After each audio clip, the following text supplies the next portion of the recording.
Selamat siang Pak Ferdi, selamat siang semuanya. Kami dari kelompok 5 Pengabdian LI 24. Di sini kami akan membahas laporan artikel final project kami dengan judul Sosialisasi Peningkatan Pendapatan Keluarga melalui Program Ekonomi Kreatif yang berlokasi di Alam Sutra, Tangerang Selatan. Nah, kelompok kami terdiri dari saya sendiri dengan nama Givan Jovalian dengan NIM 2902630120. Saya James Edwin dengan NIM 2902648692. Saya Deswita Rafifa Daria dengan NIM 2902742542546.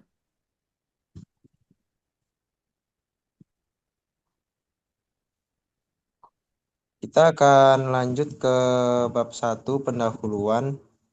Jadi di laporan kami itu membahas mengenai latar belakangnya itu adalah mengenai globalisasi dan perkembangan teknologi yang mendorong persaingan ekonomi yang semakin terbuka, sehingga kreativitas dan inovasi menjadi faktor kunci daya saing suatu negara.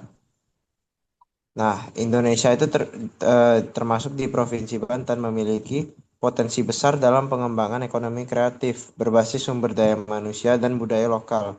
Namun, perkembangan ekonomi kreatif di Banten masih belum optimal karena tingginya kemiskinan dan pengangguran, rendahnya daya saing industri kreatif, kesenjangan antar wilayah, serta keterbatasan literasi digital dan infrastruktur, terutama di wilayah selatan juga memicu keadaan tersebut. Nah, jadi ekonomi kreatif itu dipandang sebagai solusi strategis karena mampu mendorong pertumbuhan ekonomi berkelanjutan, memperluas lapangan kerja, dan meningkatkan pendapatan keluarga. Pemanfaatan teknologi digital membuka peluang perluasan pasar, tetapi belum dimanfaatkan secara maksimal oleh UMKM kreatif. Oleh karena itu, diperlukan strategi terintegrasi melalui penguatan ekosistem, peningkatan kualitas SDM, digitalisasi, serta kolaborasi antar pemerintah, pendidikan, komunitas, dan sektor swasta untuk menjadikan ekonomi kreatif sebagai pilar pembangunan daerah dan peningkatan kesejahteraan masyarakat Banten. Baik, setelahnya akan dilanjutkan oleh Deswita. Oke, di sini saya akan menjelaskan bab 2 tinjauan literatur. Ilmu ekonomi pada dasarnya lahir dari kebutuhan manusia untuk mengelola sumber daya yang terbatas. Ekonomi didivisikan dalam buku Konsep Dasar Ekonomi Ramatullah Inana dan Mustari 2018 sebagai ilmu yang mempelajari bagaimana masyarakat mengambil keputusan untuk menggunakan sumber daya yang sejumlahnya tidak mencukupi kebutuhan. Ekonomi berusaha menjelaskan mengenai proses ekonomi mulai dari produk yang akan diciptakan, proses produksi, dan kepada siapa produksi tersebut disalurkan.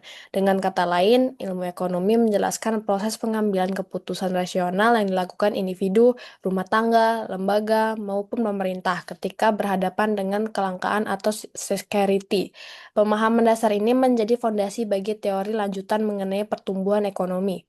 Selanjutnya akan dijelaskan oleh James.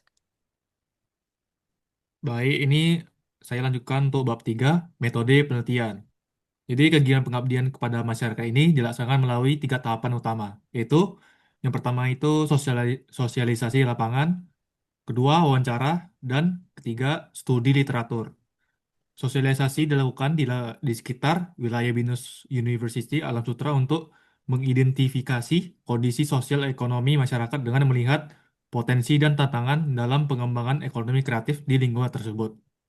Selanjutnya, tim melakukan wawancara semi terstruktur dengan beberapa narasumber, termasuk para pelaku UMKM dan beberapa masyarakat sekitar wilayah Alam Sutra, untuk memperoleh informasi tentang pemahaman mereka terhadap ekonomi kreatif, masalah yang dihadapi itu memiliki beberapa itu, serta kesempatan untuk yang berpotensi meningkatkan pendapatan keluarga. Seluruh data yang didapatkan dari sosialisasi, wawancara, dan literatur dianalisis secara mendalam untuk menyusun rekomendasi strategi pengembangan ekonomi kreatif yang lebih relevan bagi keluarga masyarakat setempat. Baik, selanjutnya itu hasil pembahasan.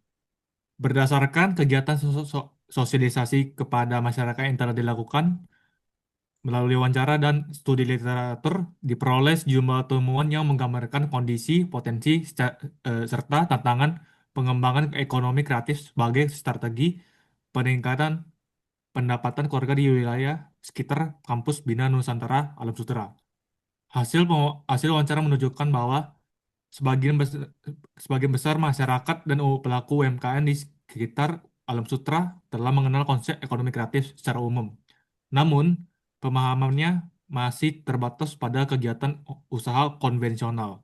Setelah dilakukan sosialisasi, masyarakat mulai memahami bahwa ekonomi kreatif mencakup pemanfaatan ide, kreatif, dan inovasi, termasuk penggunaan teknologi digital sebagai sarana pemasaran dan pengembangan usaha.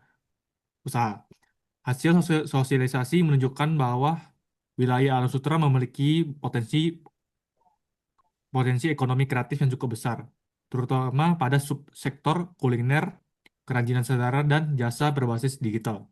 Meskipun masih terdapat hambatan utama berupa rendahnya literasi digital, keterbatasan pengetahuan manajemen usaha, serta kurangnya pendampingan berkelanjutan, hasil analisis menunjukkan bahwa kegiatan sosialisasi yang dilakukan mampu meningkatkan kesadaran dan minat masyarakat terhadap ekonomi kreatif.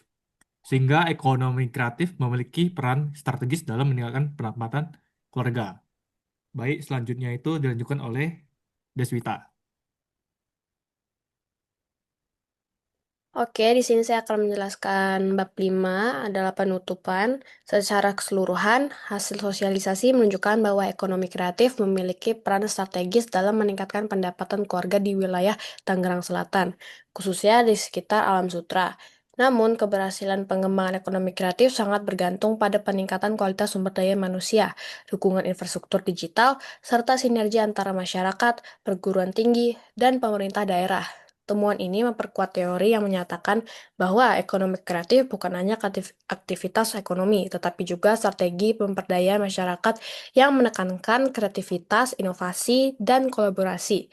Dengan pendampingan yang tepat dan berkelanjutan, ekonomi kreatif dapat menjadi solusi jangka panjang dan meningkatkan kesejahteraan keluarga dan mendorong pertumbuhan ekonomi yang inklusif.